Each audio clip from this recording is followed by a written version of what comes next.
So this is one of my favorites with ChatGPT. We're going to have a look at how it can help with self-study, and whether you're learning about something for personal interest, for work, for academic studies, ChatGPT can be incredibly helpful as a mentor and personal tutor. So let's have a look at how.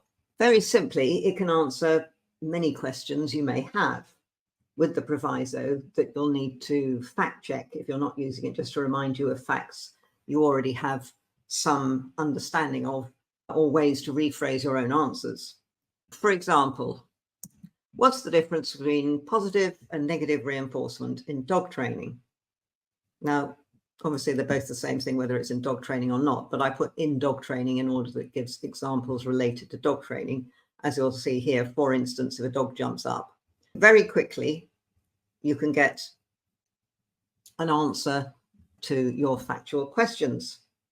Now, in some respects, Google was your friend on that sort of information gathering. You could probably have found any number of articles answering that sort of question. But what Google can't do is test your understanding, simplify, summarize, and a great deal more. ChatGPT can, and let's have a look at a few examples to whet your appetite. So simplifying complex information. For the future, I'm going to copy and paste these prompts in to save you having to watch me typing.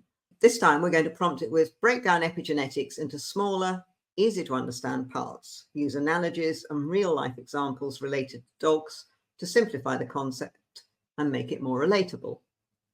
And off we go. Click on the arrow to see where we're going. So now, sure, I'd be happy to help you understand epigenetics using analogies and real life examples related to dogs. Think of a dog as a complex recipe book with all the instructions genes needed to create. This is looking nice. I'm not going to read this through. You can try this out for yourselves. Epigenetic tags and dog tricks. The more your dog practices it, I could carry on reading this because it's quite interesting, but you can try it for yourselves. So let's take this further. There's a nice prompt to begin to simplify some complex information, but it gets better. Give me the most important facts, dates, and formulas related to epigenetics, and help me create a memorization technique to remember them easily. Certainly, here are some important facts and dates. We've had our simplifying piece. Now, to help you memorize this, should you need it for your own interest, for an exam, for whatever purpose. Important facts and concepts. Epigenetics definition, marks, histone modification. I know a tiny bit about epigenetics, so this is looking good. Dates, that I certainly didn't know. Memorization technique with an epigenetics acronym. Create an acronym using the letters of epigenetics to remember the key facts and concepts. E, epigenetics definition. Okay. Now use the acronym epigenetics to guide your memory, for example, associate people, and so on. Cool. Now, who remembers either asking someone to test them on facts they needed to learn for an exam, or perhaps being asked by a child to do the same for them? Up to you whether you hand that task over to AI, although for some topics, ALEXA and SIRI may be able to help. I'm carefully not saying them because it's so irritating when in the middle of a video, the ruddy things jump in. But for you and for ChatGPT, let's prompt with, can you ask me questions on dog anatomy to practice for my veterinary exams? I want you to ask the question, then wait for my answer and tell me if I'm right. If not, provide the right answer. Okay, so two things just before I hit the go.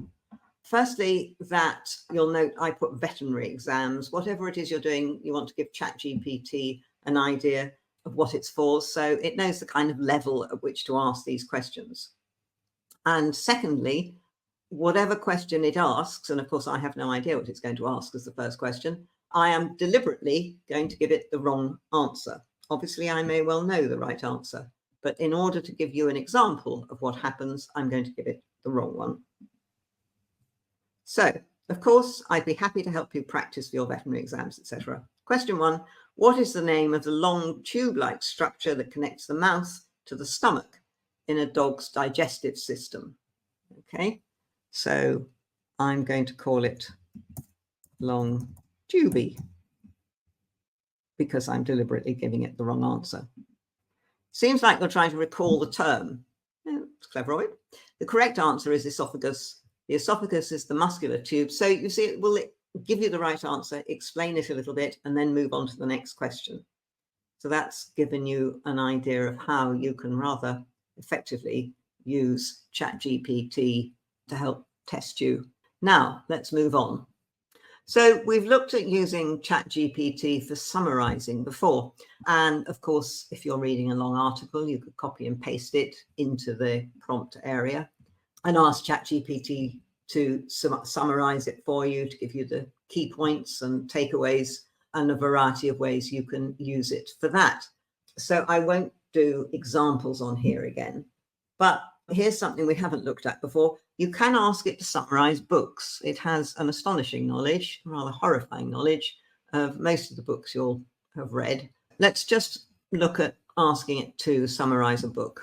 I'm going to first of all check if it knows the book. Are you familiar with Don't Shoot the Dog? Yes, I'm familiar with Don't Shoot the Dog. Bear in mind, anything published since September 2021, you won't be able to ask it about, or at least not unless you're using the subscription version and various plugins.